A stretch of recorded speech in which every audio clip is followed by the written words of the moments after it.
the mic look okay? Mike looks great. It's a great looking setup.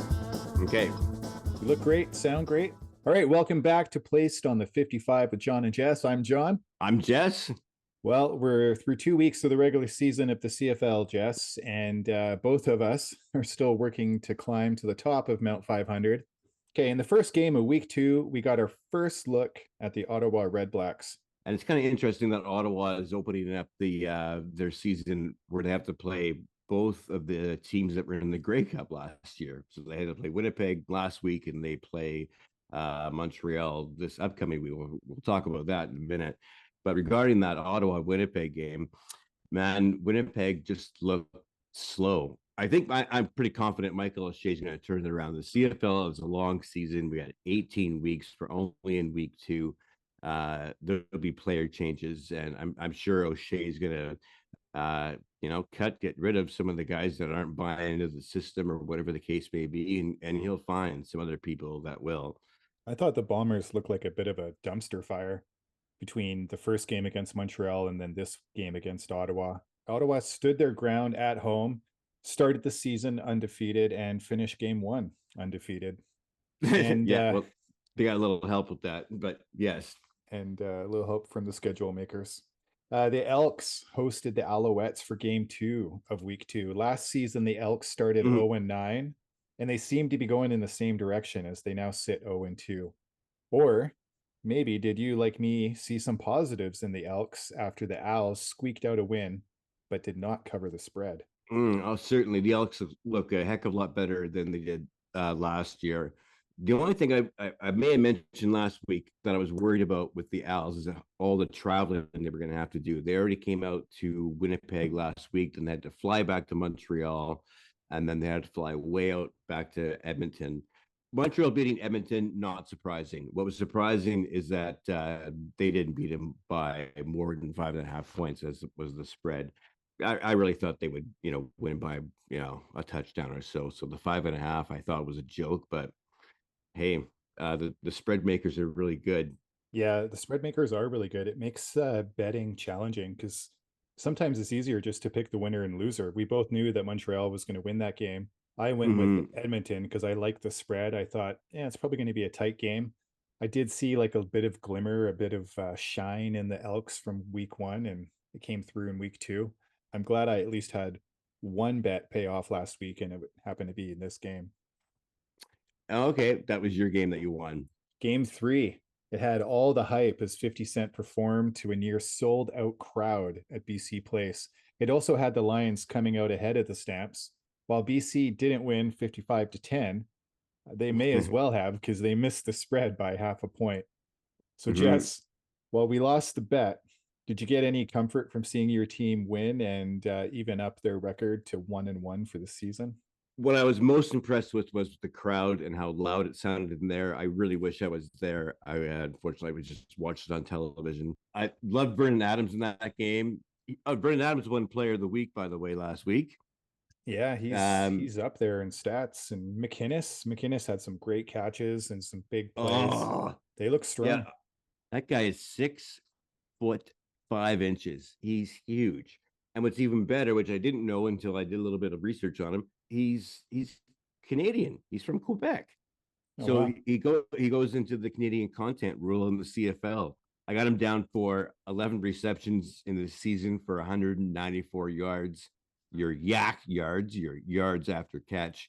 So after he catches, he's got 45 yak yards for an average of 17.6 yards every time that guy touches the ball. With game 4, we had the Tabbies and the Rough Riders in the first of a home and home.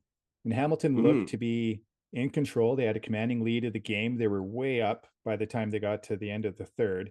And then in the final 3 minutes of the game, in typical CFL exciting fashion, the whole game flips.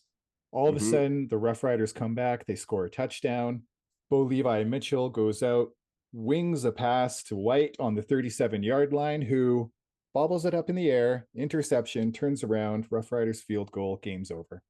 Yeah, you're right. And that wasn't typical CFL fashion, but things, yeah, they can turn in their head. They scored, like you said, 10 points in less than a couple of minutes. Then they win by 3 and then cover the spread. It was a tiny spread. That was a hard game to pick because it wasn't Mm-hmm. as clear. And you're like, the 1.5 didn't do you any good. Like it was kind of It a doesn't 50-50 really. game. I don't think you're wasting any time by watching any of those 4 games last week. They were all close and going back and forth. So that gets us into week 3. And this Mm-hmm. week, we're going to see all 4 undefeated teams in action, Yeah. along with the 3 who are still looking for their first win of the season. So let's get it kicked off with Thursday night's game. We got the undefeated Red Blacks who Yeah. visit a 2-0 Montreal team, probably who are Yeah. very glad to be at home and not traveling for this game. Yeah. Jess, what's the line on this one, and who's your pick? Montreal's favored by 6.5. So just a mere touchdown. Montreal's surprising. They're not a fluke. I thought they were a fluke. I said it the last couple of weeks, and I thought they fluked up by winning the Grey Cup. I easily like Montreal to win by a touchdown. So that will cover the 6.5. I have to agree. I think Montreal just looks like a really strong team this season. They're 2-0. I don't think Ottawa has enough, even with 6.5 points, to come out ahead on this one. So I'm going to have to agree and go with Montreal. Here we go. Game 2, BC in Winnipeg for BC's first Friday night game of the season. Do you see this as a possible trap game like I do? Trap is in how? I think Winnipeg, like you say, they look slow. They don't seem to have that same Grey Cup contender component that they did at the end of last season. Game 1 and 2 both look terrible, especially against the Red Blacks last week, who may Yeah. not actually be a good team. I think the point and the odds makers might be a little overconfident, giving BC 2.5 points in this game. Mm-hmm. If any game's going to go 55-10, I think it's this one. BC looked awesome last week. Vernon Adams was so impressive. Like I said, he was player of the week. And I think they're going to keep it going. I think they were a little mad about what happened in Toronto, and they know they have to go through the West and they have to go through Winnipeg usually. And I think they're going to be ready for it. So we're both putting our money on BC and taking the free 2.5. Yeah, free 2.5. Right on, man. We're starting 2.5 up. Game 3 gives us another look at an impressive Argos team that we saw from week 1. After a bye in week 2, they're hosting the Elks, and I'm wondering whether that locker room turmoil from the whole Chad Kelly situation might finally rear its head. Yeah, okay. I don't think so. I think they're going to be fine. I'm really impressed with Dukes. They're only giving the Elks 6 free points. Again, that's just it's less than a touchdown. I think that's easy peasy. I'm taking the boatmen over the Elks in a heartbeat. I kind of went out on a limb last week with the Elks, and I took the points, and I thought that even though Montreal is going to win, it would be a close game. I'll take it. I'm going to go Elks. I'm going to use those 6 points and hopefully get another win with them this week. Yeah, okay. Another win with the spread, I guess. Yes. And yeah, you think that's totally out to lunch? Yeah. Toronto was 16-2 last year, and I don't think they missed too much of a heartbeat replacing Chad Kelly with Dukes. The Argos have only played 1 game this season, so we might be. I know.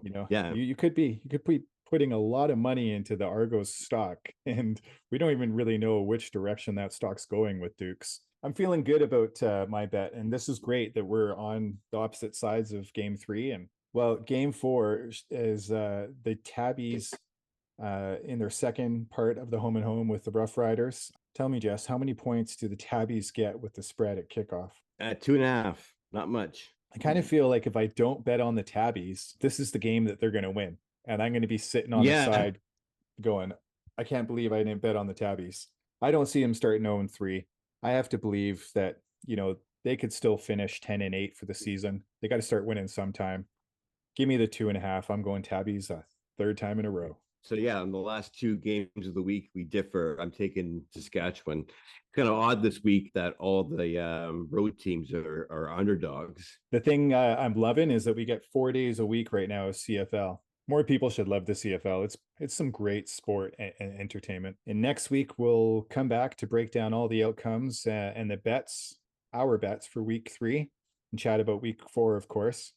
Thanks for listening, and do leave us a review, like, follow, subscribe on whatever platform you're enjoying us on. Do you think there's any benefit to explaining who we are and why we're doing this podcast? No. I mean, if we were former CFL players, yes. But Placed on the 55 is the only podcast that goes a full 110 yards. you got it.